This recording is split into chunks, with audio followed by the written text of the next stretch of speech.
Hey guys, thanks for listening to The Cynical Nerd. Please keep in mind that we do not avoid spoilers for any of our topics, whether they are current or past media. Listen at your own risk.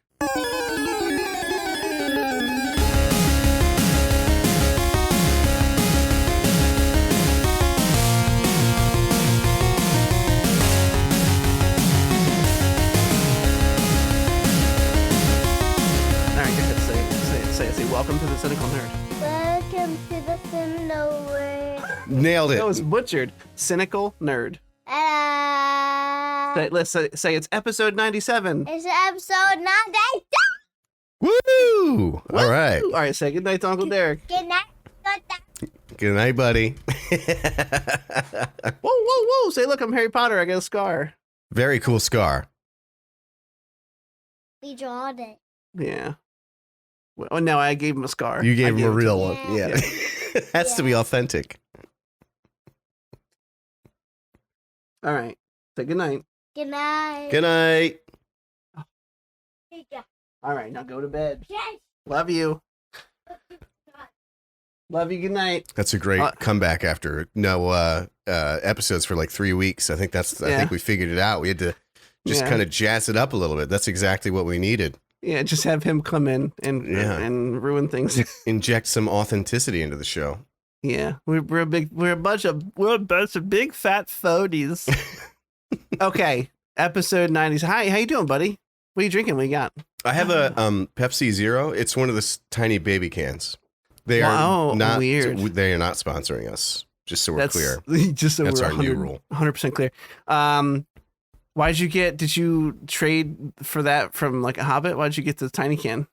I didn't. Veronica, there's just tiny little ways that she punishes me by getting me smaller things. And I'm a big person, so it's just, I think it makes her laugh. Stature. Yeah. Right. She's like, listen, I'm the bigger one in our relationship. Right. Exactly. I think that you should have 1/3 of what you think you should have. And she's probably right. So I can live with that. Pepsi Zero or Diet Pepsi? What's the preference? Pepsi Zero. Interesting. Okay. But also Coke Zero. The zeros just do it for me. I don't know. They've got a little snap to them. I just like them. Yeah.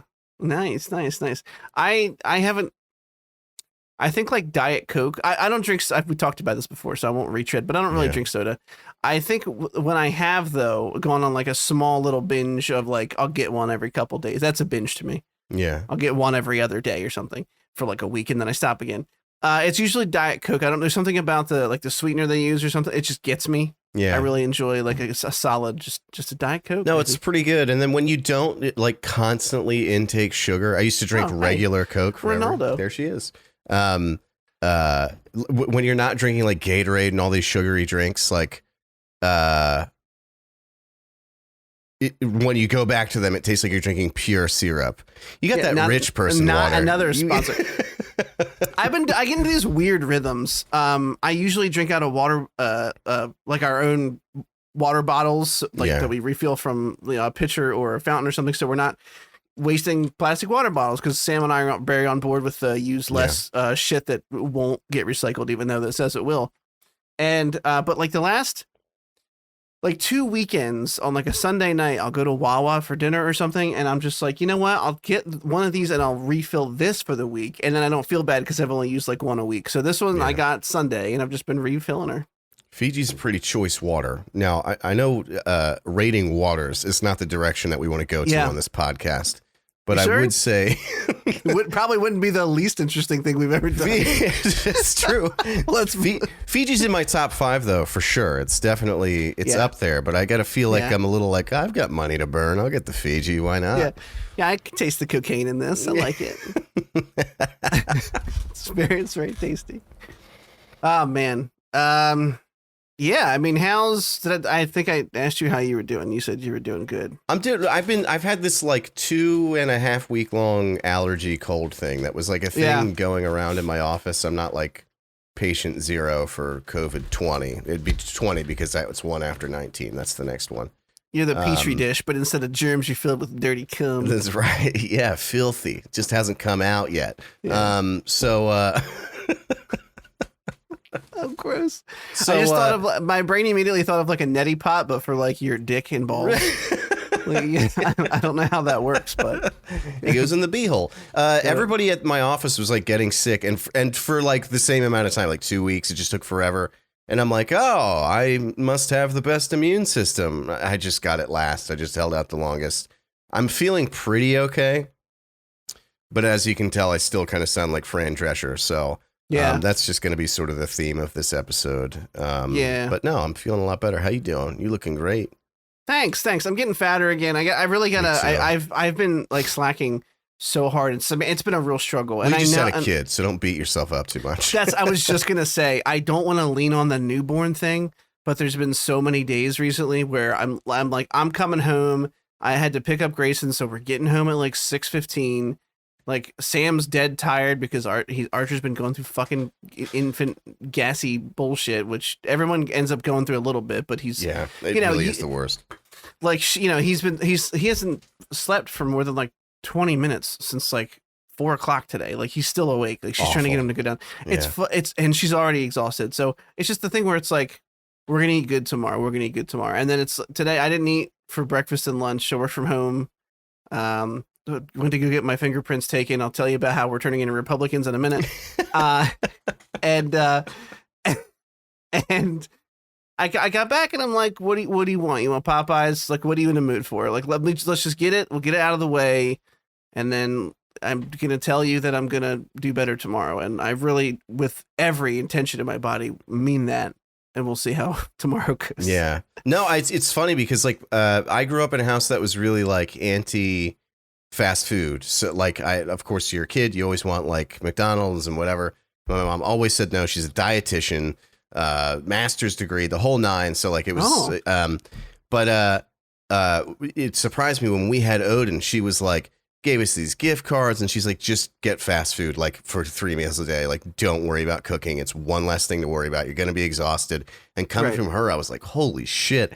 And then a bunch of other people were saying the same thing, like, don't drive yourself nuts about dieting or like cooking every single night. Just do what you can to get through it. The first like 3 months of having a kid, I was just saying this at work, and everybody with kids agreed with me. And the people who like don't have kids were horrified by it. I was like, oh, the first 3 months of having a kid is a fucking nightmare. It's not fun at all. You can't sleep. They're just screaming. They think they're cute, but that's all. That's the only positive. That's the only reason you don't smother them. Yeah, exactly. I'm sorry, it sounds harsh, but the only reason your hands don't find their way to their little necks. All right, I'm kidding. I would never do that. Obviously, we have one. He's 4. You just saw him. I didn't do it. He was just here. He was up here. He's my proof that I won't do it to the second one.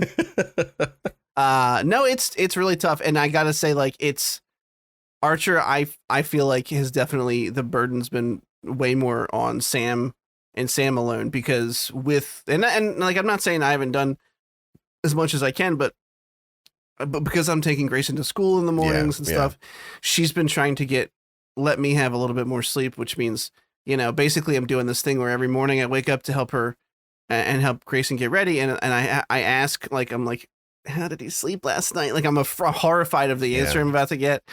It's really not fun. And he's adorable and he's really cute, but I cannot wait until he's past this fucking area. Once they start smiling at you and shit, all that fades away. It's like, all right, this was worth it. This was a good idea. Because we had a couple rough weeks with. I remember, like, I don't remember them vividly. That gets pushed to the back, but I remember that we had them, and I keep going like, this feels like it's worse. Then I'm like, wait, no, it wasn't. Like, Grayson had a pretty rough time too for like a couple weeks stretch of getting used to. But whatever, it's enough of that. Other than that, everything's fine. I got my fingerprints taken today to get my firearms permit. Very because nice. Derek and I are morphing into the people we thought we wouldn't when we were younger and doe-eyed. I'm just kidding. My views on anything are not changing. I've never been opposed to guns. We've talked about it on here before. I've been shooting. I was taken shooting first by, when you're like 14, you don't know that your uncle's like hardcore Republican, but I guess in hindsight, he's like, hey, you want to play for some guns? And you're like, fuck yeah. Yeah. He's like, you want to come to the range with us? So like, that was the first time I went shooting. And I've been a couple times growing up. I've never really had a problem with it. Obviously, I was horrified at the gun laws in our country, which you and your situation living in the state that you live in. It's not scary to say, like, PA. It's a big state, but living in PA,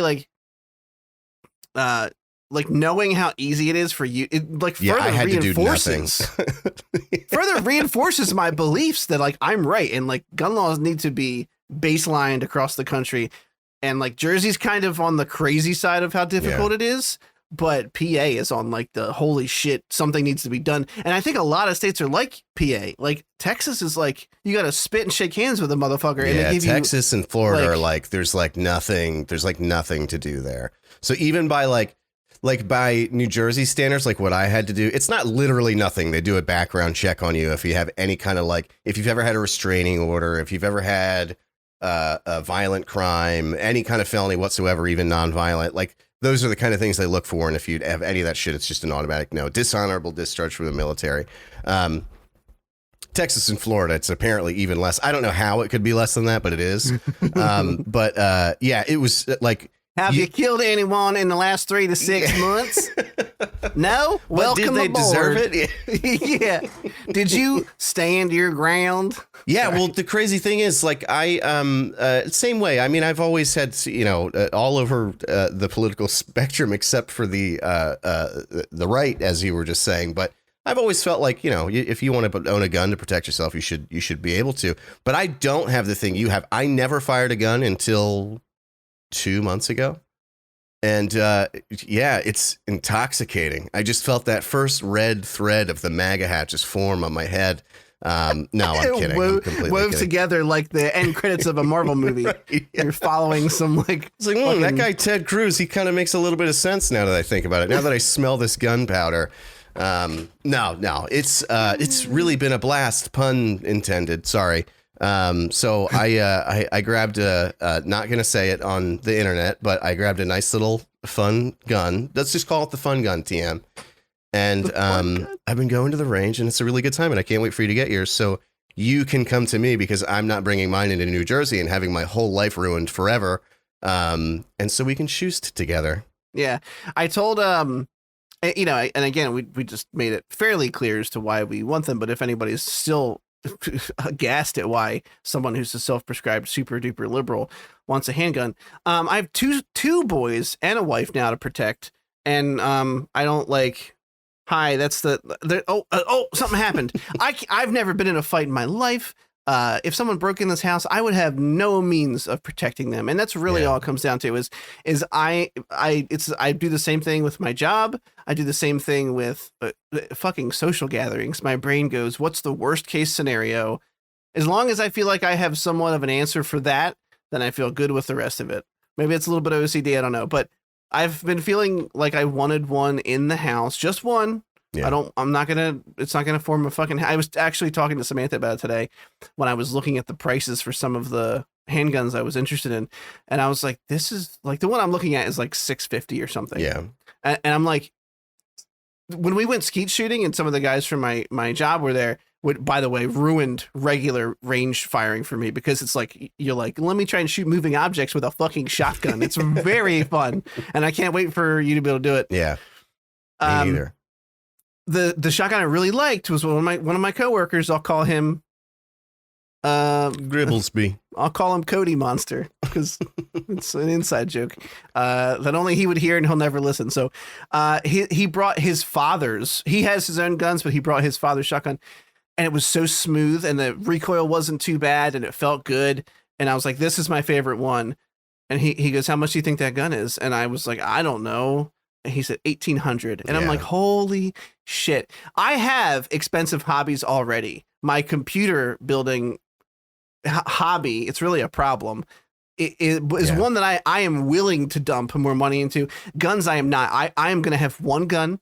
That's it. If I ever shoot another gun, it will be someone else's. This is not the beginning of a fucking expensive hobby. This is a means of feeling safer in my home.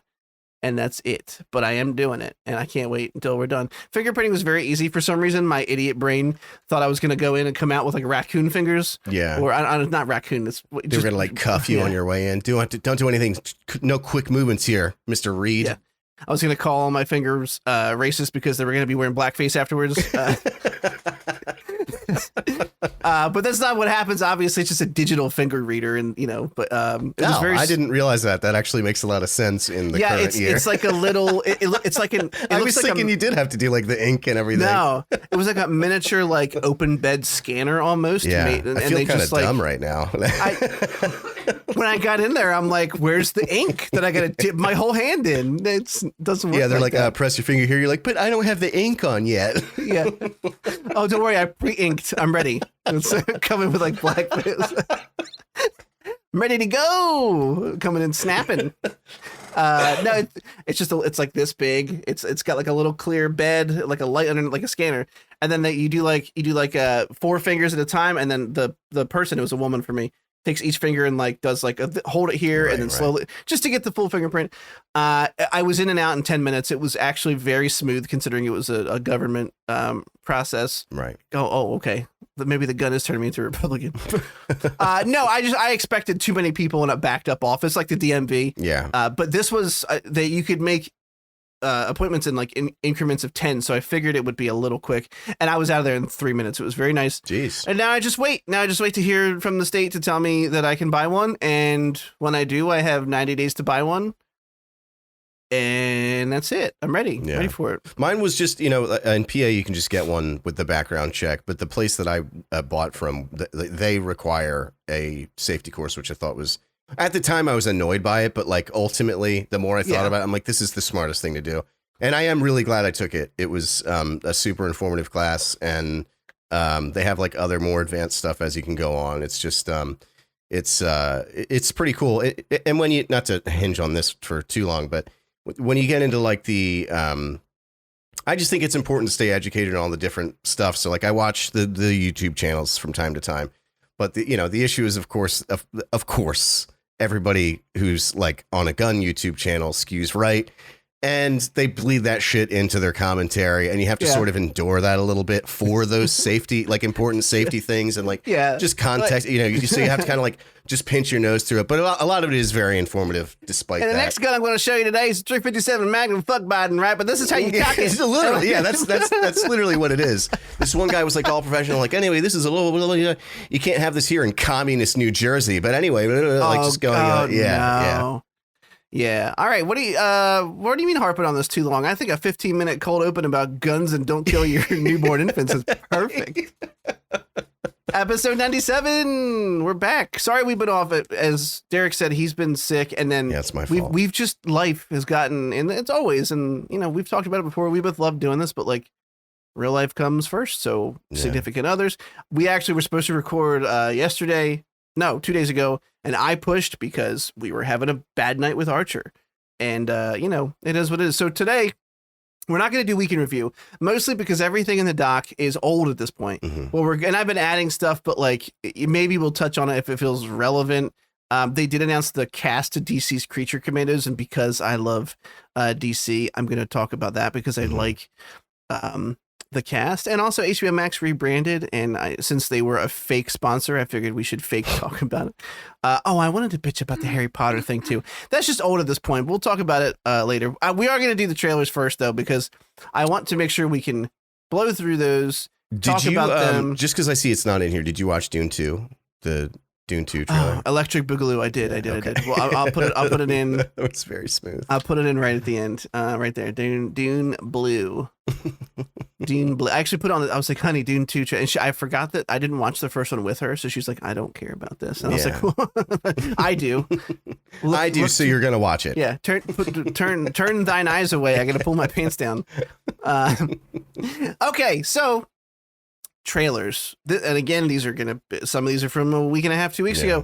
The first one off is a Marvel movie. I'll try and group them together best I can, but there's actually only one Marvel trailer in here, which is for The Marvels, which is the sequel to Captain Marvel. This one's going to feature a team up between Captain Marvel, Miss Marvel, which it was a TV show with Kamala Khan, and Monica Rambeau, who got her powers in WandaVision, and she goes on to be, was it Photon or something like that? But she's got powers sounds right. Similar to Captain Marvel. I actually liked her character a lot in WandaVision, and so I'm hopeful. This trailer is going for like a particular vibe, And for the most part, I think it kind of nails the vibe that it's going for. I don't know if I'm 100% on board with that vibe, but it's going to be hard to say until the movie comes out. What I mean by that is, there's a Beastie Boys soundtrack in here. They're going for like this isn't a show, it's a movie? I feel like I say that 6 times an episode. Yeah. I apologize. Okay. Yeah, this is the actual like film sequel to Captain Marvel. This is like Captain Marvel 2, but it features the others.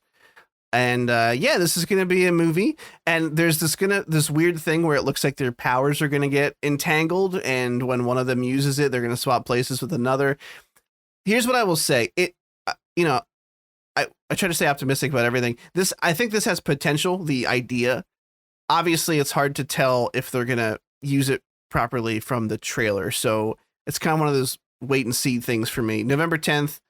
And that's really all I have to say about it. Visually, it looks pretty cool, but we'll see. I like Captain Marvel's updated costume. But that's it. I was pretty surprised. I agree with how the tone kind of looked. I don't know. It kind of looked fun. Like that Beastie Boys did a lot of the heavy lifting, right? It's just such a good song. But no, it looked cool, and it's kind of interesting because I didn't like the Captain Marvel movie. I didn't finish. Is it Miss Marvel, the TV show? Miss Marvel. Of course, I watched WandaVision, but Photon was just like not a small role, but she wasn't like the central main character or anything. So I don't really particularly care about any of the people in this movie, and yet the trailer was intriguing. Like, I have to be honest. I think the concept of that like phase shifting, where whenever one of them moves a power that uses a power, they sort of do like musical chairs. I don't know. It's a cool concept. Could be good. I don't have high hopes, again, because I just don't care about any of these characters. I didn't care for the tone of Miss Marvel, and I didn't care for the tone of Captain Marvel. So I don't expect that I will for this, but the trailer did surprise me. I mean, I have to say it's very fun. It's very well edited, and yeah, fucking Beastie Boys, man. Yeah, I mean the BBs. The music, like you said, the music does a lot of the heavy lifting, and I agree with that, 1000%. Again, I think I said it comes out November 10th, but yeah, it comes out November 10th, so we're definitely gonna get like a second follow-up trailer, I'm sure, sometime in the next couple of months. Looks fun though. As of right now, I don't know what's the phrase that I use, and I beat it to death like it's a dead horse. That's right. Cautiously optimistic is what I'll tag that with. The second trailer I put this is in here for me. I don't know if you have any. I don't. Take it away. any love for the Muppets, but I just love the Muppets, and they're doing it's like a mockumentary. It looks like on the band Muppets Mayhem, which is the band which Animal's the drummer, and they get the guy with the crazy facial hair. I think they were supposed to be a parody of like ZZ Top, if I'm not mistaken. But it looks like there's, like Tommy Lee's like right at the beginning of the trailer, and they're talking about, it's almost like a Spinal Tap type thing. And there's even, because of Spinal Tap, there's even a couple shots of them turning their amps up to, it looks like 11.5. So I've always had a real soft spot for the Muppets. I know that they're like a silly kids thing at this point, but the humor, I have a very stupid, lowbrow sense of humor, if you couldn't tell. And it just tickles me sometimes when they say stupid shit. The Tommy Lee thing, he's like, I got their name tattooed on my chest. He's had Mayhem tattooed on his chest for fucking ever. It's not because of them, obviously, but it works very well in the trailer. This comes out May 10th. Is actually 7 days away. Oh, shit. Back when this trailer came out, it was a month away. But again, we've been off. So it's coming to Disney Plus. So, we don't have to go to a theater, thank God, to watch something so silly. And I'm probably going to check it out. I'm looking forward to it. It looks just like a little bit of fun to me. Yeah, the Muppets it's something that a lot of people like, and I think I know why they like it, and I see the value in that reasoning. But when I try to enter into the Muppets, I'm not like, oh, this sucks, but I'm never like, wow, I love this. I can't wait to watch the next one. So like even what's his name, Jason Segel or whatever, did a movie a couple years ago, and like I watched it, I'm like, this is a fine movie. Like this is a good movie. But I was like, I'm not like going to watch the backlog of all the Muppets shit now. No, it's not worth it. Yeah, I mean, but you're right. The trailer was funny. It's like a Spinal Tap, but with the Muppets. I mean, that's a cool gimmick. But you got a lot of celebrity cameos. Right. Which seems to be a thing, for the Muppets. But always has been, yeah. Just not I don't know why. Like, again, it's not that it's bad. It's not that I think it's corny or childish. It just doesn't connect with me, and I want it to. I want to be connected. Doesn't tickle you underneath the chin? It doesn't chin me. Does it chin me? No. Just sends you over to Cincinnati. All right, next trailer. Sorry, I can hear Archer screaming. I'm like trying to make sure Samantha's okay. It looks That's like she's right. doing all right, but that's what I'm saying. It's been like this. All right, moving on. The next one was an in-production teaser for The Penguin, which I didn't expect to see anything from because it's still quite a ways off. It's coming in 2024, so it's it's at least a year to 9 months away. Probably coming out mid-month, but you and I liked the Batman a lot. We both praised Colin Farrell for his portrayal of the Penguin, and honestly, it looks like they're giving this show, which is not unheard of these days, but a very cinematic look, a decent enough budget to make it really match the visual style of the movie. And, I feel spoiled that we're getting something focused on his character. It feels like it really feels like it has the potential, if done right, to be a really cool crime-based story that's in a superhero setting, which we really haven't gotten yet. Like a Boardwalk Empire, but with the Penguin from, something like that. I think if they do it right, it could be really cool. But beyond that, and saying that it looks pretty, like there's not a lot to this because it's just an introduction teaser. But are you excited for this? Does it look cool to you? You know what? I think that when we first talked about this, when it was announced, I was pretty pessimistic about it just because, like, that's just the new thing. Like, a new IP comes out and then you do all these side stories. And I just feel like it's not necessary. And then you can feel overexposed to, like, a world. It does look very sleek, though. That's undeniable. It looks like of the same quality that the movie was in, which was surprising to me. Colin Farrell looks like just as convincing as he did in the movie. Not really a whole lot to go on in the story for this. It's an in-production teaser. I don't think I've ever seen that term before. He does have this line. It was kind of intriguing, I have to say, where he's like, it's almost like like he's trying to fluff himself up, and it's almost like he's like yearning for a feeling, but he's like insecure at the same time. He says, like, imagine you made a name for yourself that long after you're gone, people still talked about. I'm paraphrasing here, but people still said your name. Like, can you imagine that? And he sort of like drifts off, like he's kind of in his own head for a second, and you kind of get this sense that he's like, I don't know, just trying to be larger than life in Gotham City. And I don't know, that was like that of everything that's come out about this.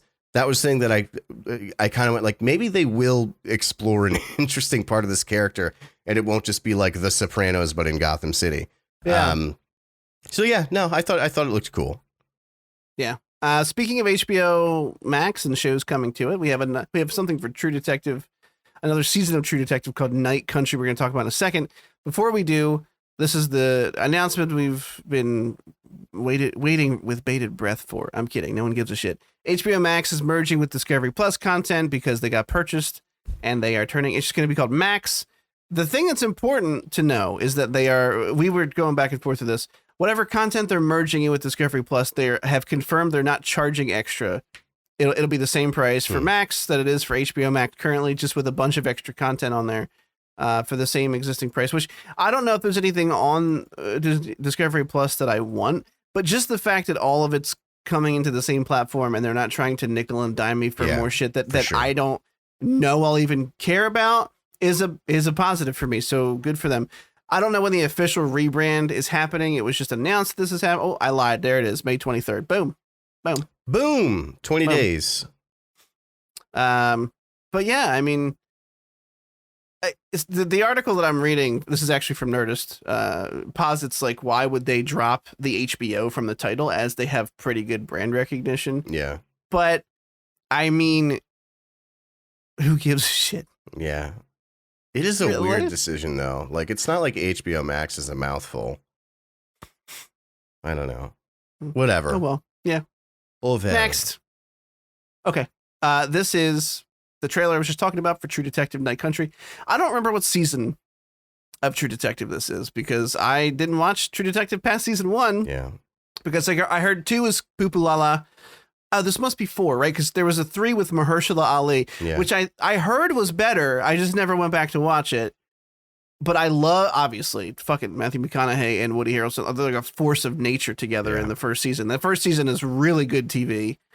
I just get goosebumps just thinking about it. That fucking that season is so good, dude. Oh my god. Was it Rust Cole? Rust, I think Rustin or something. Rustin Cole, something like that. Yeah, that man is fucking awesome. So this is True Detective. They're not calling it season 4, and that's because all the seasons have not been around the same people. They all go around different stories. This is called True Detective Night Country, and this has Jodie Foster in it. Kaylee Reese, just a lot of other faces I picked up on, but the kind of the hook for this show got me immediately from the trailer. This takes place in Alaska. It's in Ennis, Alaska, and it's in part of the country where they have really long spans of nighttime.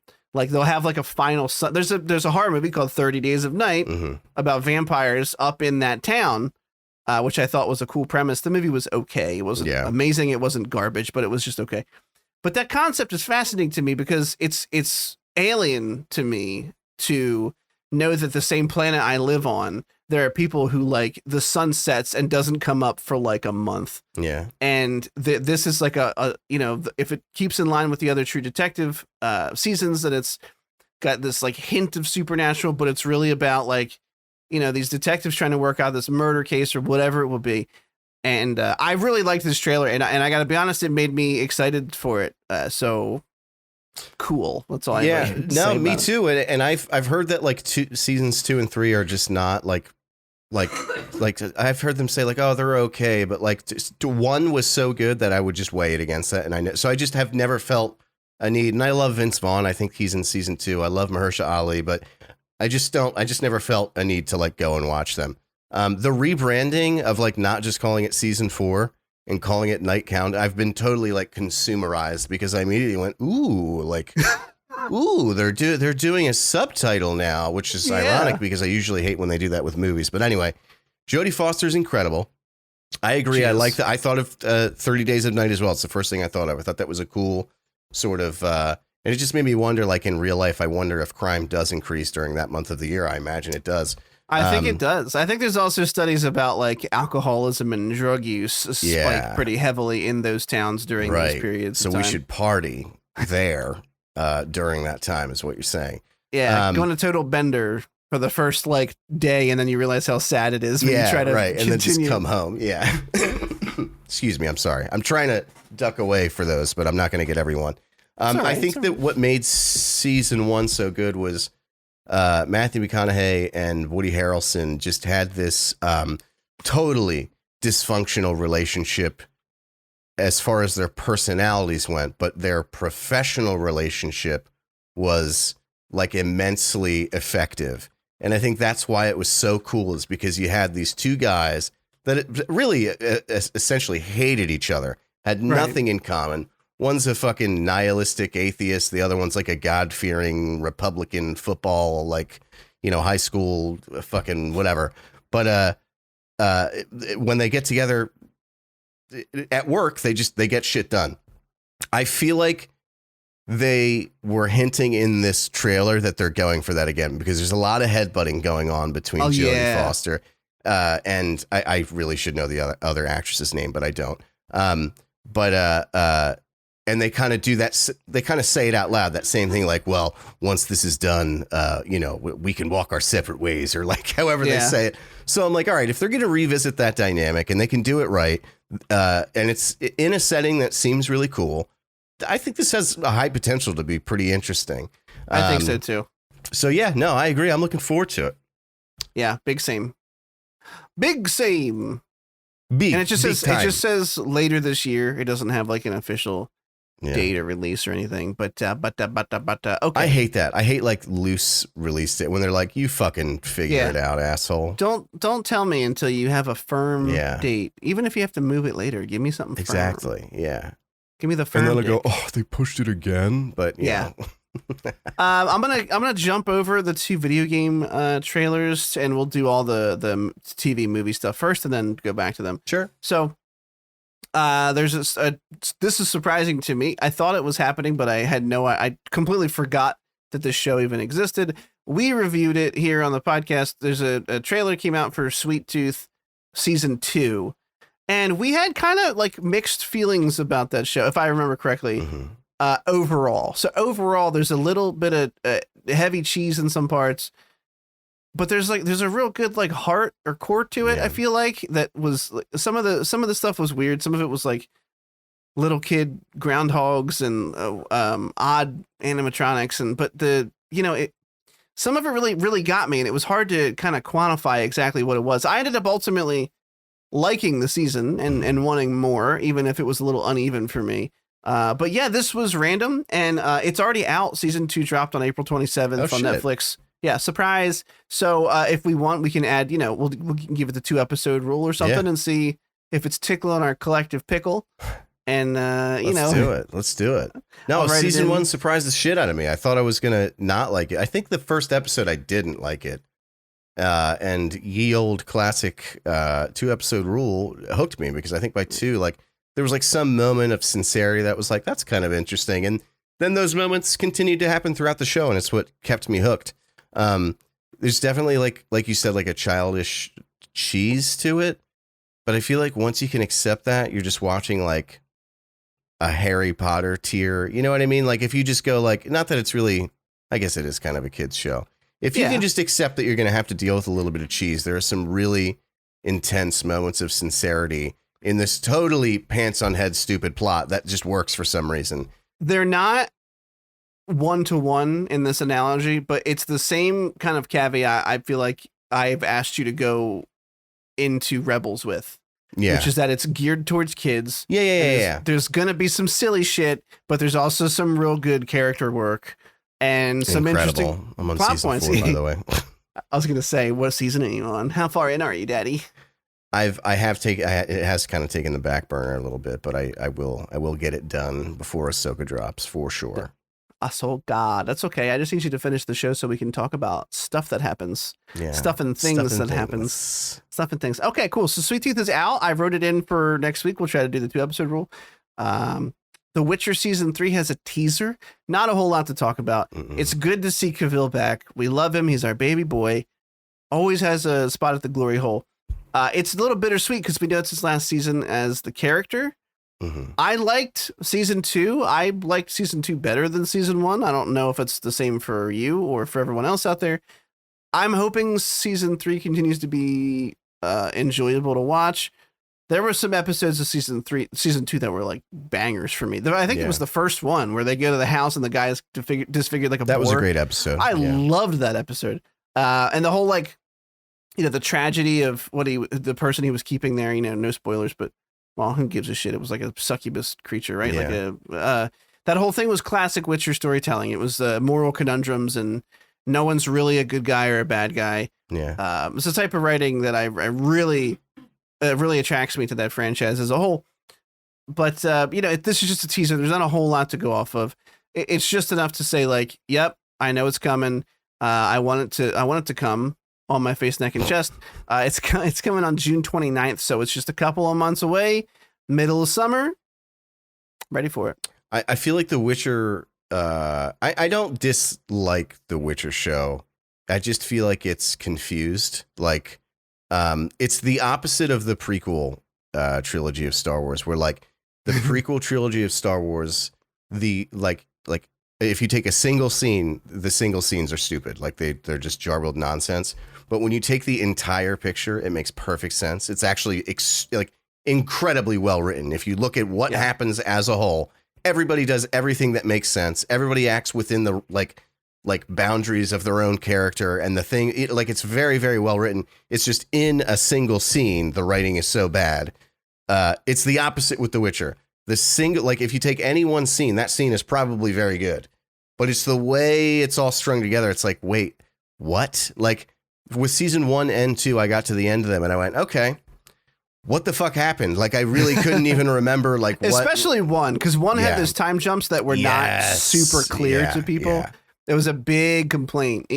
So far, so that I think the showrunner for season 1 was like, yeah, that didn't work as well as we wanted it to. We're like, yeah, no shit. We were confused as to what time period we were in half the time. Yeah, but I will 100% watch his Swan Song season. Yeah. Mr. C. I love him. I love his face. Love his body. Love everything about him. But you're right. It's just a teaser. It looked pretty, but all seasons 1 and 2 looked pretty as well. So yeah, there's really nothing revealing about the story here. Yeah, because Cavill's a tease at the glory hole. So, ipso facto. Okay. The next one is the Flash trailer. Now, everyone was sucking the dick of this trailer last week when it came out. We couldn't record last week. I'm going to suck its dick pretty hard right now. Before I do, just because it's DC related, the little piece of news I wanted to go out there. They announced the cast of Creature Commandos. And by the way, we should have an official Superman casting probably by summer. So like June, July at the latest. Before the next big Comic-Con, I believe, is when Gunn hinted that it should be done. They're still taking auditions, I believe, right now. So, we'll see. But Creature Commandos was the first project announced that would be coming out. It's the one furthest ahead. Gunn is doing it. I mean, it looks like it's going to be right in his wheelhouse. It's actually like Creature Commandos, even though it's a bunch of weird monsters in the DC universe and it's animated, it feels so much safer because it's going to be right what we know Gunn's good at doing, which is taking these crazy, disparate characters that don't have a lot in common, that are monsters or have demons in them, and making them likable or giving them some kind of like hook, like, Guardians of the Galaxy or the Suicide Squad. He did great with those. And there's a Suicide Squad tie-in in here. One of the characters is Rick Flag Sr., the father of the Rick Flag we saw in the movies. Weasel is in here. He was from the Suicide Squad. But in many ways, his Superman movie will be the test for him, because he has gone on record as saying, this is not going to be like Guardians. My Superman film will be earnest. It will be, he will be kind. He will be the beacon to the superhero world that he's always been in the comic books, which, if they can pull it off, would be probably pretty great. I guess we'll see. That's not what we're talking about, though. We're talking about the cast they announced for Creature Commandos, and it has some names in here that I really love. So first and foremost, Mr. Frank Grillo switched ships from Marvel. He was Crossbones, which had basically no screen time. I like Frank Grillo. I've seen him in some side stuff he's done. He did a show about like MMA and boxing that had a couple seasons. I forget the fucking name of it. I normally don't watch stuff like that, and I ended up really loving it. I'll circle back next week or something. But David Harbour, Hellboy, everything else he's been in, Stranger Things, whatever. Indira Varma, don't know who that is. I'm sorry for that. Alan Tudyk, I love Alan Tudyk very much. Maria Bakalova, Zoe Chow, and some more people that they don't list here. But yeah, so there's going to be Rick Flag Sr., that's going to be Frank Grillo himself, the father of Joel Kinnaman's Rick Flag Jr. David Harbour, I believe, is the Frankenstein-looking motherfucker. And yeah, it looks cool. That's cool. And like they said before, if these characters ever come back over to live action, I guess I should say back over for characters like Weasel, but I mean, he was a prank, basically a joke in Suicide Squad. Which it was a funny joke, but he was a joke. If any of these characters come over to live action, they're going to be played by the people who voiced them. So we would see, they're obviously casting age appropriate people. Frank Grillo's not a super young man, but he's not an ancient man either. So he would do a great job as that. I can definitely see David Harbour in the Frankenstein costume. If you look at the promo pic for, because he's like 6'8" in real life, right? and he's played Hellboy. So paint Hellboy green, take the horns off. I mean, Did you see his Hellboy? I never watched it. I heard it was kind of mid, so I never really prioritized it. No, I didn't, and for the exact same reason as you.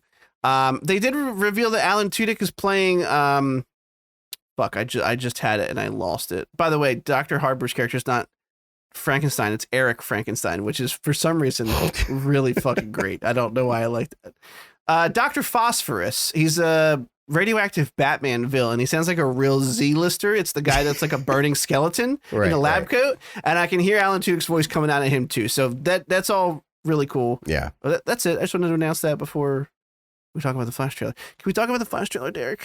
Let's talk about it. Tell me about it. Tell me your thoughts about it. I think it's tight. So first, we've talked about this movie a lot, and I'm not going to, we've talked about the Flashpoint movie it's based off of a lot also, and I don't want to do the thing where I retread past conversation points. I know that I'm going to end up, gushing about it when we inevitably see the movie as early as possible together, holding hands and jerking off in popcorn bowls. Sorry, not in, you fucking perverts, on. You have to eat out of there. Yeah, on, and then you dig under the cum. Yeah. It's like salad dressing. You gotta take the underneath and flip it to the top so it all gets covered. That's disgusting. I'm sorry. Anyway, distribution. The thing that I'm gonna keep it somewhat brief, but the thing that I will say is that I think even though it's obviously a truncated adaptation of the Flashpoint story. The Flashpoint story has a lot going on, and we see so much of this alternate world, and there's like an alternate cyborg character who's basically like the Superman of this world because Superman's not there. A lot of that stuff's not going to be there. But just from the trailers so far, the trailers we've gotten, it really feels like the essence of the Flashpoint story is being captured in this film. And I think that's what's most important. And that's why I'm really excited for it. It doesn't hurt that they screened the entire movie at CinemaCon last week. That's how confident Warner Brothers is in this. They let people talk about social media reactions. Everyone seems to be loving it. The worst reaction I saw was that they were like, well, the third act suffers from the same problem of every scene. And I was like, whatever, don't care. Mm-hmm. Apparently it's very funny, like surprisingly funny. Everyone loves Michael Keaton back as Batman. Everyone is praising Ezra Miller for their performance. And I kind of really can't wait. And, it's just this concept that I circle back to time and time again when our invisible fans ask me in the shower why I like DC more than Marvel, and I have this fake conversation that no one's ever going to hear until I regurgitate it to you now, Derek. Which is that the reason I always preferred DC to Marvel is that Marvel is look at our flawed characters. They're everyday people with powers trying to do the best they can. Peter Parker's a teenager in high school. He's got a girlfriend. He's got homework, but he's trying to save people. Tony Stark in the comics, kind of an alcoholic, kind of an asshole. Tech billionaire, has kind of a life-altering epiphany, decides to use his stuff for good, but he's still a dickhead, right? And then on DC's side, it's like modern mythology. It's like our modern Roman pantheon. It's the gods. It really is. And they're calling the DCU's next chapter the gods and monsters. And I think that's such a great description of DC's whole vibe. And the Flash is a god. He can literally run so fast. He goes back in fucking time. He can ostensibly do whatever he wants. He may not be Superman invulnerable, but he's got god powers. These are god tier things he can do. And the whole point of why this story, I think at the heart of it, is so potent and was resonated so well with comic book readers and viewers of the animated movie, and now viewers of the actual film, is that the idea of you can basically do whatever you want. You can visit any time in history. This crazy like fantasy that no one else can achieve. But the one thing that you want to do with those powers, you want to save your mother who was murdered when you were a kid, and you can't do it. And he has to learn the lesson in this movie that he can't have everything he wants. And the core like conflict in that of having to grow to a point where you acknowledge that in order for you to protect and save everyone else, you have to lose this thing. You have to be broken. You cannot be a complete person with a happy family, but you can save everybody else. And I think like that's why it resonates so well. And I'm rambling like a motherfucker, but the trailer looks really fun. And I can't wait to see this movie. And that's basically all I got. No, it looks really, the only thing I didn't like about this trailer is that they telegraph the entire movie, like exactly everything that's going to happen, even like down to the themes. But I guess you can kind of infer a lot of what's going to happen with Flashpoint. But I will say this, you had mentioned about Marvel characters being flawed and anybody can be a superhero type thing. I think the thing that I like about Batman that like you kind of made clear to me over the past couple years is that, and you see it in this trailer, which is why I'm bringing it up, is that he is flawed, like incredibly. He's like a mentally unwell person, even though he's like, obviously he's a good guy. He's stopping the bad guys, but he is like, he carries this inability to forgive himself. And he just thinks the more people that I beat the shit out of, like it'll bring my parents back. He's almost a narcissist. Like I can't leave this up to anyone but me. Like he can't give up the reins. He has to be in control. He's like, and you see that in Keaton's monologue, which is kind of mirrored by Affleck's. And this is what I mean by they kind of telegraph the movie, because Keaton says like, it literally, like I'm paraphrasing, but he says something like, as if fighting crime would bring my parents back or something like that. And then he goes, and you actually did it. And then later you have Affleck saying, you know, his whole line where he's saying like, our scars make us who we are and we need them to yada, yada, yada. So you can tell the theme's going to be like, you know, being, like you said, being hurt and lost. And that's what makes us who we are. And if that's what it takes to save the world, then you have to accept the loss like Batman did in order to become who he did to save people and so on and so forth. Cycle continues. I think that's what I know this is not a Batman movie, but he's heavily featured in it. I never saw him that way. Like I just saw him as like the brooding guy, but he really is like, he's like psychotic almost. Like he's like a tragic character. Yeah. Yeah. Like he's fucked up. Like, yeah. So anyway, so that's exciting. All of it looks great. The action shots were incredible. Sasha Cal, I want her to pull me apart like a fucking wing, dude. I can't like, I can't not mention it. Like I have to. She is.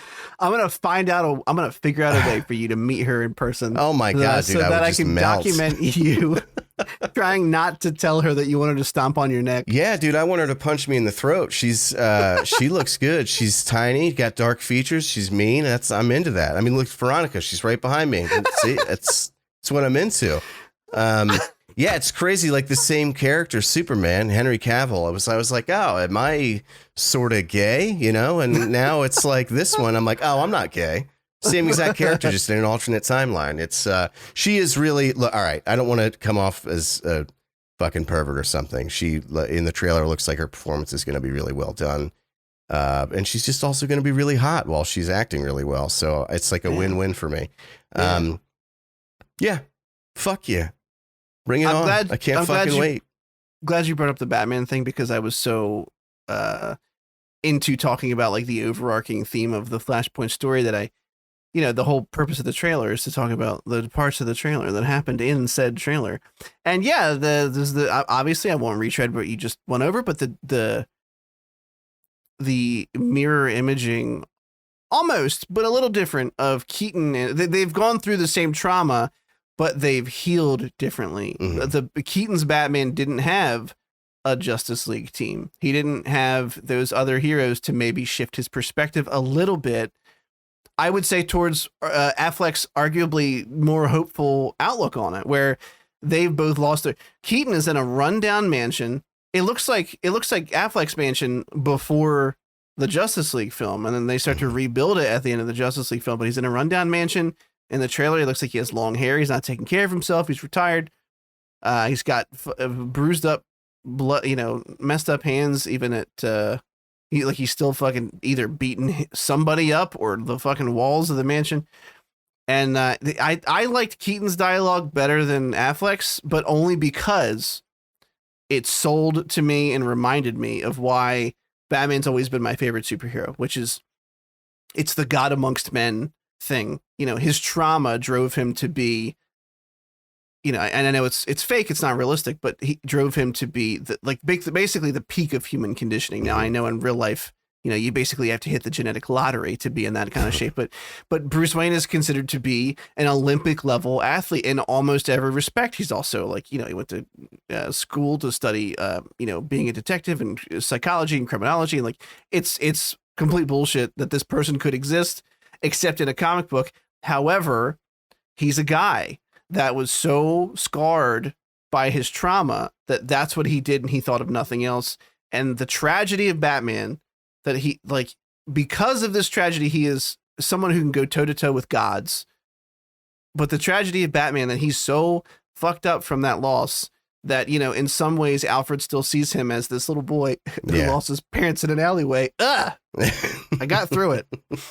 You did it. You got on the other side. You know, it's one of the, I've bitched about it before. I won't retread. It's one of my reasons I don't like the Nolan films. In my movie, he can't really have a happy ending. And he, you know, his trauma is what defines his character. And so, you know, long-winded way of saying Keaton's monologue about, you know, I went out fighting crime as if it would bring my parents back. Like when he said that, I was like, I feel it. It's like he said the quiet part out loud. Yeah. It's like, yeah, I'm like, he just said the thing. Yeah. Thank you. Yeah. Trailer looks fun. It looks like a lot of fun. It's going to be a good time. Looks like a big old silly CGI fuckfest at the end, but I'm okay with that. Toys are ruining, I think, some of the end stuff. But again, if you've seen the Flashpoint movie, none of it's going to be extremely surprising. Yeah. We don't know how it's going to wrap up. I've heard through the internet grapevine there's a bunch of fun cameos. That would not be surprising considering all the timey-wimey stuff. Moving Keaton's on. Gonna die. Keaton's gonna die. A little Keat. I guarantee you Keaton's gonna die. There's been some really touching set stories about the first time Keaton donned the Batsuit again. We've all known that he's really been proud of the fact that he's Batman. I mean, every time someone asks him about it in an interview, he says the line. He's like, "I'm Batman," and everybody loses their minds again. And so for him to be coming back and playing it again, and the story was really heartwarming. They were like, you know, this is the first time we had already finished the Batcave set, and it's the first time he's on set in the Batsuit, and the whole, you know, crew is kind of like quiet because they're just watching. And they said he kind of looked at the Batcave and was quiet for a minute, almost as if he was like, you know, thinking about the role over the years. And then he asked someone in production to like take a picture of him in the suit so he could give it to his grandson, which is just like the most endearing fucking thing. That's tight as fuck. Yeah. Yeah. I really like stuff like that. I'm like, Keaton, you're a good guy. Yeah. It looks like they gave him some real cool shit to do in this movie. Yeah. The shot of him ripped out of the Batwing and him popping his glider wings out, and it was really cool. And I can't wait. I heard some of the fighting stuff is really inventive ways that Flash uses his powers, and that Keaton gets to do a lot of badass stuff. So excited, can't wait. Yeah, this is a yes or no question. We don't have to go on a diatribe, but did you see Birdman with Michael Keaton? Yes, I did. Liked it quite a bit. Very good movie. Very good. He's a great actor. Yeah, he is. Okay, moving on. This was added recently. There's a Gran Turismo movie happening. There is. And what's funny is I went, is this going to be as boring as the game is to play?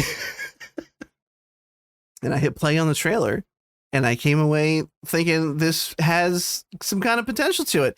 It's actually based off of a true story. I don't know how much of it is true, how much of it is just made the fuck up, because based on a true story can literally be like a sentence. Yeah. You know?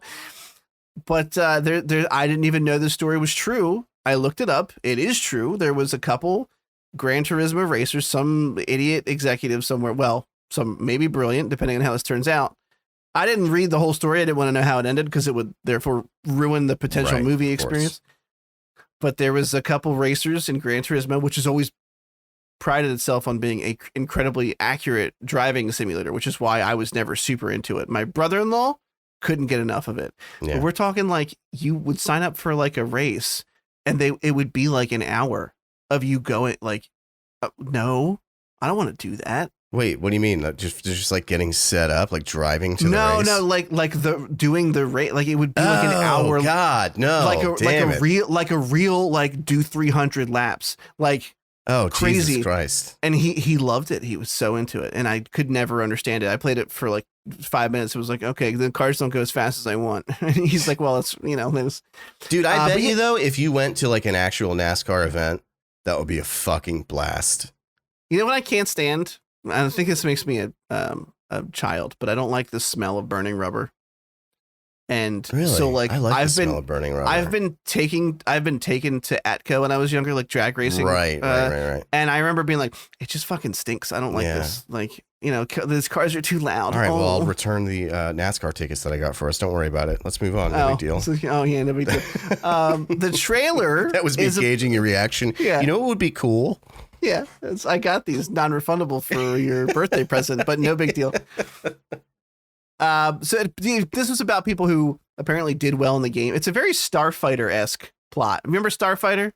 It's a bad 80s movie about a kid who plays a space, like a Galaga type game on this arcade console, and he gets like the high score. And the movie's hilarious because he's in like a trailer park and everybody like gathers around him and they're like, yeah. And the token black guy, like maintenance guy, is like, you can do it, Buster. And he gets the high score. He gets. Oh, I got you. I got him. We got him, boys. We got him. The Buster just sent me. Boy, howdy. I don't know what he says, but keep it up, like Buster. Yeah, and that later that night, the game console cabinet, like arcade cabinet, turns into like a beacon and calls down some fucking aliens. And it turns out that this like alien faction is in a war that they're losing, and they needed to find the best pilots in the galaxy. So they put this video game console out there, and they're taking all the people that got high scores. And the last Starfighter. The last Starfighter. Oh, I had a buddy at work who loaned me that movie, and then I never watched it and gave it back to him. I'll have to check it out. It's very cheesy and silly, but I watched it when I was young the first time, and it was very fun back then. Yeah, that's the exact plot of a show that was pretty good called Future Man. Oh, that's like a couple years old. So it ripped off of that, not the other way around. But I recommend Future Man. It was a good time. But this kind of reminded me of that. And obviously there's no aliens, there's no spaceships, but you know, it looks like they took these Gran Turismo drivers who were, getting record times in these, esports events, and decided to put them in fucking actual cars because of the realism of the game. Yeah, obviously they're going to have to go through some physical training, but David Harbour, who we just talked about, is in this.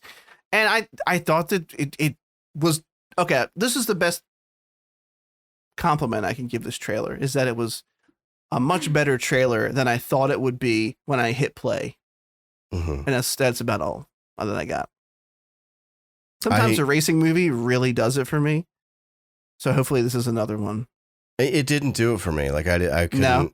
But I wasn't into the one racing movie. I know I always bring this up, but the one with Christian Bale and Matt Damon, and I was really into that. But you know what it is, though? It's not that it's a racing movie that turns me off. I always hate the movies where it's like the older, cynical coach who's like, I'm going to whip you into shit. I guess I have to. And then begrudgingly throughout realizes like, these kids have spirit. I believe in them now.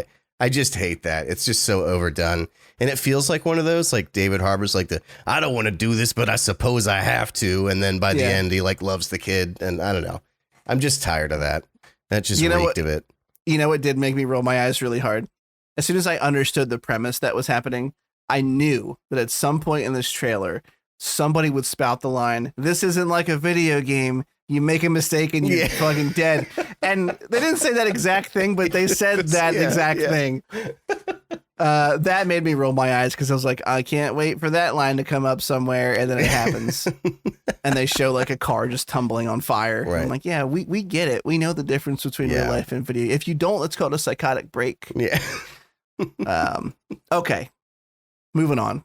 I didn't even see when that comes out. Let me just double check real quick. Take a little looky. Exclusively in theaters in August. Okay, well, I will not be seeing it when it releases then. Have fun in your exclusive theater run. Guardians of the Galaxy 3 is out like tomorrow. Yeah. Yeah, good for them. It's been getting pretty solid reviews. We'll see. I'm not going to go to a theater and watch it, but no. I will watch it as soon as it is available via other means. Catch the other drift. Ones, the other stuff out there.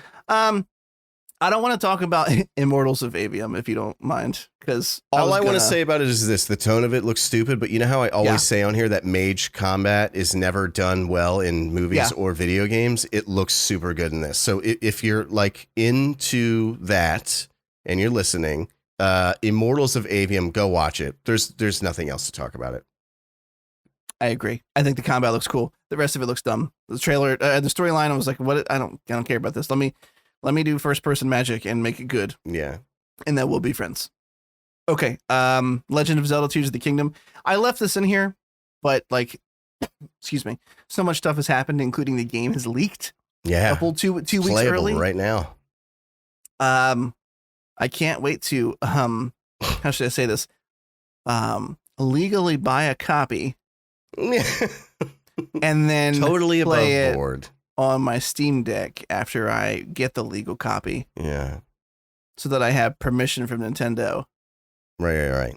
And the trailer is okay. I've told you this before and I won't harp on it, but I am but the feature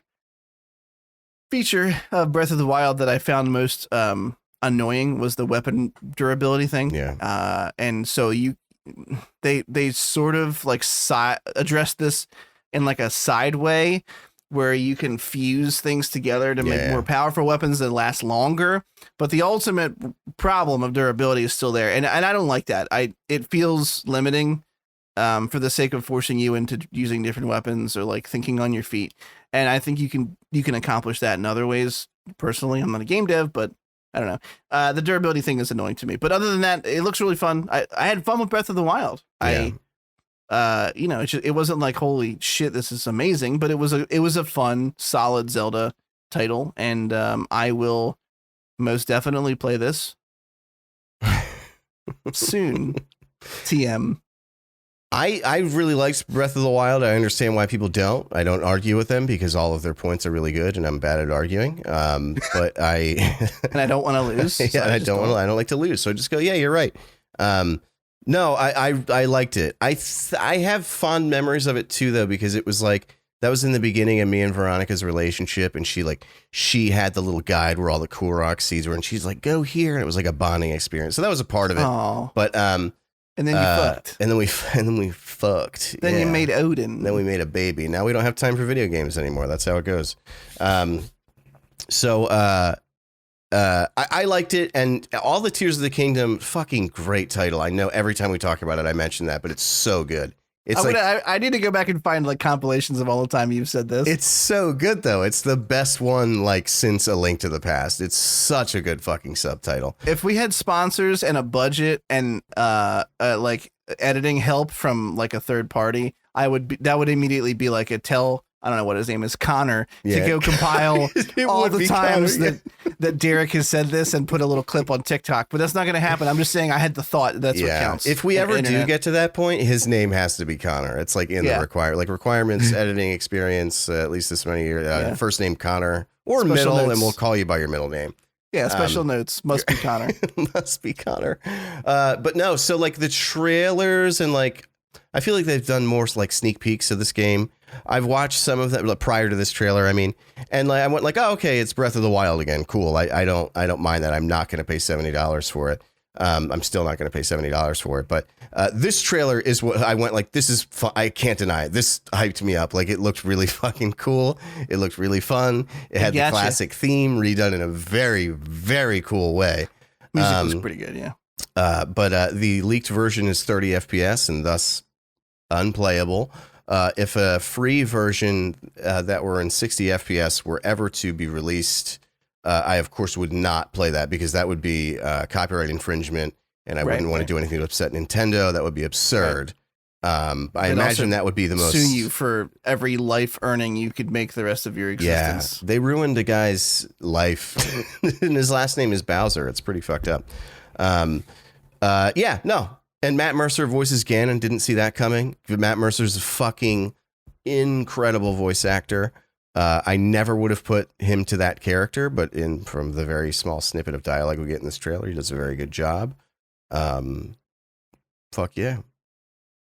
Word. Okay. What do we have left? We just have Dune 2. June. Which just dropped today. I mean, the trailer is very simple. It basically is like a reintroduction of the characters that we saw in the first one, and it's his symbolic like first ride of a worm, basically, which I know is like supposedly a big thing in that culture, I believe. I'm already forgetting his name. We had a Paul. No. His name is his name's Paul. The Hatterack or something. The title. It's like whatever. Shit. We had an episode title a while ago that was making fun of it. And fuck, I forget it too. That's okay. It doesn't matter. Not relevant.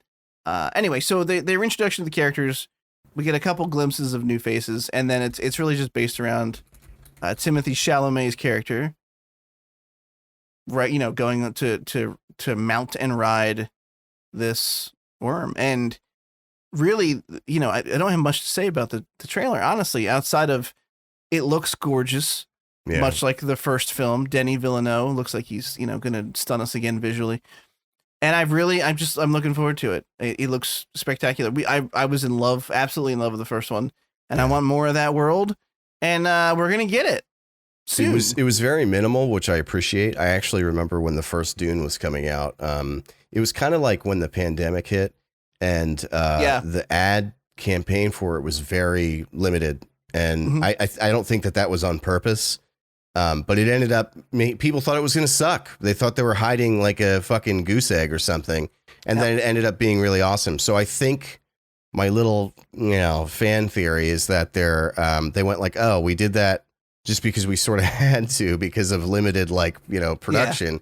And it ended up really working. So maybe let's just do it again with the second one, which I'm happy with because I fucking hate when they give the whole movie away in the trailer. So I think is he doing 3 or is this the last one? I can't remember. Oh, I don't remember. Yeah.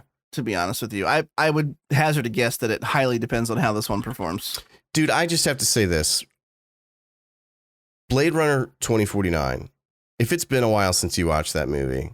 It has been. Watch that fucking movie again. So good. That movie is a masterpiece. Like you have to be in the mood for it. It's very dialogue heavy and very like mood heavy. It's not like there's not a lot of like exciting things happening, which is a terrible thing to say about a really pretty movie like that. But you do have to be in the mood for it, and it's very long. But dude, like Veronica and I watched it, I don't know, not even 6 months ago, and like every day I still think about that movie. It's just so fucking bittersweet and so fucking well made. Go watch that movie again, please. I will do. And I will do this. That's it. I will do this thing. Can I posit that because I don't really remember Superman, Batman, Apocalypse at this point. Can we switch maybe First Thoughts of Jedi Survivor into that slot? Yeah, that's fine. Okay. I hear that baby crying again. So oh, damn. If she needs help, I might be dipping. But let's start. Let's start. Main topics, MTs. I'm not even going to shill this episode. We're just going to get right into it. I guess just because it's the oldest, we watched Shazam, Fury of the Gods. And I'm just gonna start with that one, and this is pretty easy because, it's a movie that exists, and it does. I wasn't like mad that I watched it, but it also did next to nothing for me, and was pretty mid. Okay. I don't know if you watched Quantumania yet. That's up. No, I didn't. No, I liked Fury of the Gods better than I liked Quantumania. Oh wow. And I didn't like Fury of the Gods that much. So that's a great metric. That's like, wow. There are some really good qualities in Quantumania, but just as like a movie versus a movie. Yeah. I don't know. I think I have to revisit that statement. I think I'm burying myself in a hole that I might not be comfortable being buried in. But how did you feel about the film? I cannot overstate how much I hated it. I couldn't wait for it to be over. I thought it was so bad. It's like it had everything that I hate about superhero movies in general. Remember, let me put it like this. Remember I think it's the first trailer they released, he punches a dragon and then he goes, I just punched a freaking dragon in the face. And like, we talked about it and it was like, the whole, like, did I just do the thing that I just did? And you had said to me, like, well, the director did come out and say that he took that out of the movie. And I went, oh, okay, cool. And then inside of 5 minutes of the movie, they do it anyway. Not in that exact scene, but he catches lady falling off the bridge. She's listening to I Need a Hero. He goes, did I just save you while you're listening to this song? That's freaking awesome. I'm like, okay, so you took one scene of that out, but you left another one in. Like, dude, I was in complete disbelief that trope still, after he got just panned online for that line, he still had a line like that in the movie. It was unbelievable. I couldn't wait for it to be over. I'll say this about it. The two positives I have to say about it are that one, The kid who plays, I think his name is Freddie. Yeah. He's the kid with Mercury. the crutches. Yeah. He was in It Chapter 1. He is a fucking immensely good actor, and I really, really can't wait to see him in more shit. I really hope his career takes off because he's incredible. There's like a scene where one of them, like I can't even remember what happens exactly, but they like torture him internally in some way. Like, and he just does this horrified scream. Jack Dylan Grazer is his name.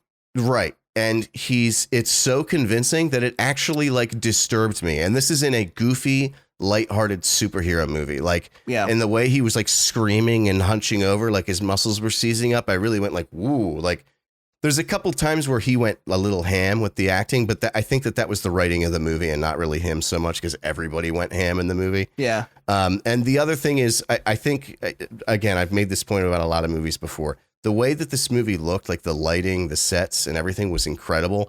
And I think that we tend to look past that in big budget movies because we go, oh, well, they have all the money in the world, so they just go like that and it's done. But it's not the case. People planned that out and like made that. Like they had a storyboard that they had to work off of. They had to make it look authentic. They had to make it mix with the CGI and with the real, effects, and make it not look all totally juxtaposed against one another. Like, all that stuff takes real talent, real vision, real art. And in that respect, the movie was very well done. Yeah. I just don't think in any other respect it was well. Dude, I am so tired of Zachary Levi, however you say it. Yeah. I can totally see why he was like scrambling for his career after this launch, because his performance in this was just terrible. I couldn't stand him. I saw criticism of him that really kind of like painted what was bothering me in a new light. And they said, Asher, Billy Batson, played by Asher something, I forget his real name. Billy Batson in this film is like 17, maybe 16, 17. Like he's closer to like a full grown fucking man. Mm-hmm. And Zachary Levi is still playing him like he's 9 with superpowers. And it's jarring there's a scene where like, I think Billy Batson has like this really serious, like somber look on his face because something serious and somber is happening, and he turns into Shazam, and Zachary Levi has this goofy smile on his face, and they're like, it's really like it's like a really like jarring juxtaposition, with how he played the hero, and his goofy attitude worked in the first one, but only because it's like, yeah, you would be giddy if you got superpowers, like that's a reasonable kind of response, but it really falls into feeling weird in the second one. And I was like, oh wow, that is almost 100% my problem with it. And it's obviously Zachary Levi. But a lot of it was really lowbrow, stupid jokes from him. Listening to you talk about it and kind of just thinking back through the experience, there's a couple things in it I liked. A couple of the beats about family choked me up a little bit. I am very easy to cry though, so it's not super impressive. The whole like the thing at the end where the I don't even remember their names, but Lucy Liu, it kind of turns on both of her other sisters. I didn't actually see coming. I thought that was a neat plot beat. Yeah, it wasn't a great movie. I think I liked it more than you did, but like I'm obviously here saying like I wasn't like mad I watched it. I wasn't like waiting for it to be over, but I also like it did nothing new for me in the superhero genre. It beyond the very unique circumstances of the hero itself, it brought nothing new to the table. Like beyond being a foster kid with a foster family and all the emotions that come with that and the dynamic of that, him not wanting to lose them to just real life was a good driver in some scenes, but like that couldn't make up for some of the really shitty dialogue. So if you can watch it for free, I'd recommend it. I don't think Derek would. No. Oh, and they do that thing where they kill the MC and then he just comes back. And I really despise that. And like, I don't even have a joke about it. I just think it's cheap. I think that you want the dramatic effect of killing your main character, but then you didn't really do it. It's just like, oh, it's literally Deus Ex Machina. Like fucking Wonder Woman just shows up and she said, nope, you're alive again. It's like it takes that whole scene that could have really been sincere and really meant something and just goes, nope, just kidding. Forget all that. I just hate that. It's just cheap. I've always said it's the same thing with like the Thanos unsnap. It's like everybody's dead. And I remember seeing Infinity War and going, fuck, like it was such a heavy moment. And then just nope, literally with a snap of the fingers, everyone's back. I just think it's cheap. Yeah. Just kill him or don't. Except Gandalf. That shit was tight. Bring him back. Kill him again. Bring him back again. I don't give a shit. Worked well the first time. Make him Gandalf, the rainbow. Who gives a shit? Bring him back. Make him cooler. Yeah. So okay. So I'm gonna say we have Dave on here, but I'm gonna say let's leave it because fair. Beyond just to say this, I think the show is just as strong as ever. Yeah. So some of the episodes have made me feel both as happy, sad, and uncomfortable as previous seasons, and I'm very much enjoying it. Me too. And I can't wait to talk about it. But I feel like it's the kind of show that like. Talk about it as a whole, but also if we're not talking about this week's most current episode and I can't conjure those things at a moment's notice to talk about, like I've seen all of them so far besides the current episode, but like to go back and go, oh, I really like this part. I have to be talking about the current one that I just saw that's kind of fresh in my head. So maybe we'll talk about it next week. We'll see what the episode is. Why don't we just push Jedi Survivor 2? Let's actually get like a good fucking leg into that game before we talk about it. That's fine because there's a lot of spoiler stuff. Where are you? Because I don't think you're ahead of me. I don't think I am. I'll say it like this: you go to Kobo, and then you go to another planet, and then you get to go to 2 different planets. I did one of those 2 planets, so I've just gone to the second planet. Yeah. Oh, okay. All right. Very good. Yeah, we'll save it. Performance issues. There's a whole thing about that. Yeah. You don't really need to get into it. It's having performance issues on PC pretty heavily. How's it been? Did you play it since the latest patch came out? I did, and I don't see any improvement. Oh no. Yeah. Okay. I was optimistic because I saw some people literally saying it doubled. I was like, Jesus Christ. Yeah. What about you? Mine's been running fine, but I mean, I did like literally just refresh my computer again with like an enormous amount of RAM. And the like really. Oh, there's a driver update I didn't install either. I'm going to do that. Oh, Trills. There is indeed. Yeah. I mean, I like the Coruscant, which was such a cool intro that game. Mm-hmm. Coruscant had basically my feelings towards the game are the same as all the reviews. I think everything about the game feels bigger and better than the previous, but right now it's running badly. Like and that's really difficult to not count against it because it's a problem and they fucked up. Respawn fucked up. They have been issuing patches quickly, and if they can continue to do that, cool. But still, you released a $70 game that was running so bad on some systems that it was completely unplayable. So, shame on you. Rub your noses in it. Anyway, let's just talk about Mando. We haven't really had a chance to talk about this season very much because, the thing crying downstairs happened, and then sickness and all this. Now we're a couple weeks removed from the finale, so we're talking about old stuff still, but I wanted to talk about it. And I can, again, it's going to be broad strokes because it's been a couple weeks. The entire season, I think, was not as strong as 1 and 2, but I think it came together really well at the end. And I like where it was left, because the whole season felt like you're like, well, is this season about Mandalorian or is it about Bo-Katan? And I'm not saying I don't like Bo-Katan, but it really felt like they were in a main character crisis where it's like, who's going to be like, we're following her.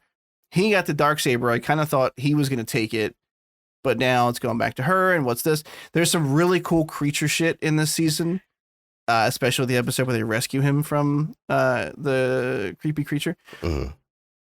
But the entire season felt it felt weird to spend an entire episode on Coruscant with Dr. Pershing. Yeah, dude. What a weird fucking break that was. Oh my God. But then at the end, all of it ties together into this really neat bow where you realize that like they told that story to introduce the spy who is later going to be helping us reintroduce to, the escape of Moff Gideon and where he's at and what he's doing. And, we spent all this time on Mandalore in various locations and she's been out to get fleets and all of it comes together in this final kind of big fight. And, that stuff was really the last episode and a half, and the death of Paz Vizsla, which was heartbreaking to me. I thought it was really well done. He's a badass motherfucker. And then to do something really unexpected and what I thought was cool, which was a nod to the sequel trilogy, which was the Praetorian Guards coming out kind of like the version 1 of them to be the death sentence for him. And, there's the hint at cloning and the name of, and the Thrawn name drop. And by the way, in the Shadow Council, I think is Gilead Halon, I think. Mm-hmm. He's like Thrawn's right-hand man. He's only in Rebels like 1 time or something. He's a real big Legends character. Like if he's back in the Shadow Council, then Thrawn is back doing things behind the scenes. I think it was a weaker season than the other 2, but it had a really satisfying conclusion to all the plot threads of the season, even though overall it felt very meh compared to 1 and 2. Yeah, it was the prettiest, but I agree. I feel like it lost something, and I have a hard time really like quantifying what it is. A lot of the episodes were outright boring, but the ones that were good were very good. And there were moments that surprised me, which ultimately I like to be surprised. I like to go, oh, maybe this show's like falling off the deep end, and then something happens that I go, holy shit, that was really great. Paz Vizsla, I think I'm saying that right. His death was legitimate, dude. I always talk about what tropes I hate, but there are I don't hate repetition for the sake of repetition. There are some tropes that I love, and the like I'm gonna stay behind so you can get away thing is just like it's like Boromir. I saw fucking Fellowship of the Ring when I was 10 years old, and Boromir dies so that everyone can get away, and that's like what planted the seed, and I just love that now. And speaking of getting sick of shit and then being surprised, I felt like they went so fucking ham on this is the way in this season, like leading up to that scene where everybody, this is the way, this is the way, this is the way. It's like every other fucking sentence was, this is the way. I'm like, I get it. That's their creed. We don't have to hear it 15 times an episode. And then when like Bo-Katan is like, no, and just like deep and hard and fucking confident, he goes, this is the way. And he just, slams the door shut away. I was like, oh, it was such a good fucking scene, dude. He said it. Yeah, he exactly. Said the thing. Yeah. Oh my God. It was so great. I also really like how hard Bo-Katan tries to stop him from doing it. She's not just like, okay, thanks for staying. Yeah. She's like, no, I'm not leaving you. And he literally has to lock her out. And I think she screams at the door when she sees him starting to get hit. Yeah. And he gets taken down, but he takes a good chunk out of him. He takes a lot of motherfuckers out. I loved him throughout the whole season. I can't remember if we talked about it in the show or if we just talked about it mano a mano, but there's like a scene where you think he's going to shit all over what's his name? Djarring. See, I forget his name. That's what's happening now with all these Star Wars names. He was busy shooting Last of Us. We didn't even see Pedro's face this season. Exactly. You think he's gonna like shit on him, and then he like ends up thanking him and like siding with him, which gets all the other extremists to side with him. Like he played I think he was voiced by Jon Favreau too. I'm pretty sure. Yeah. So anyway, the last episode was very good. Some of the decisions that they make are a little weird to me. Like, I feel like they always have like an item that they go like, this is the most important thing of this season. And then it's like, they never figure out what to do with it. And then it just is gone by the end of the season. Are you talking about the Darksaber? Darksaber, Disruptor Rifle, Beskar Spear. It's like, there's always some item that's like, this is the thing that will do the thing. And it's almost like they go like, we couldn't figure it out. So forget that was ever here. Yeah. They just sort of like shove it off. I had read somewhere, and I shouldn't even say this because I didn't back up whether or not it's true, but I had read that Favreau said they have no plans for like an end to the show, and they're just going to keep going until people get tired of it. And that's concerning to me when all the seasons seem a little bit disjarred from one another. And because, like I said, they just have these threads that they sort of begin and don't really seem to know what to do with it. So they just sort of abandon it.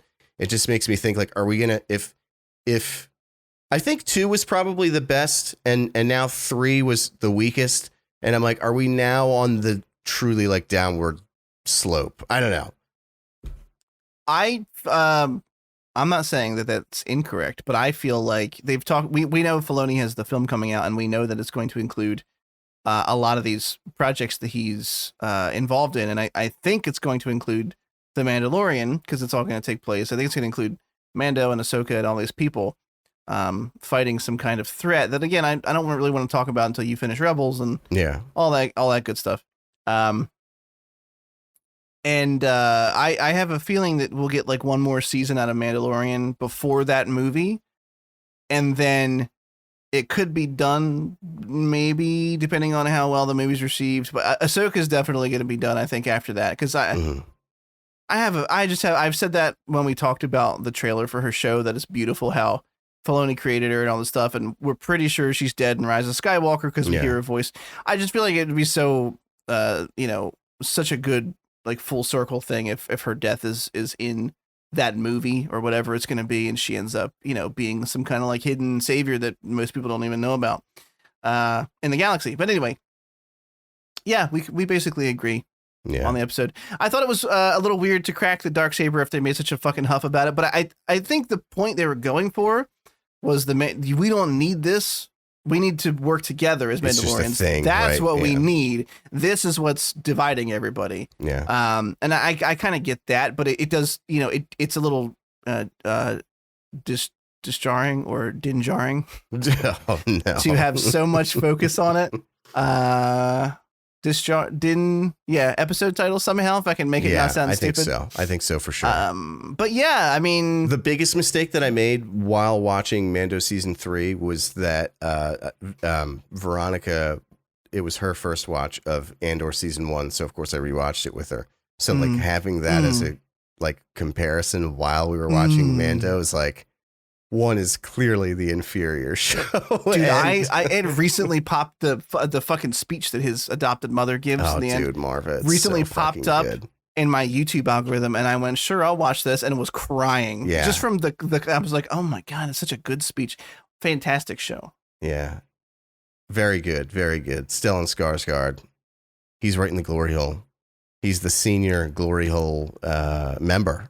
Correspondent. Yeah.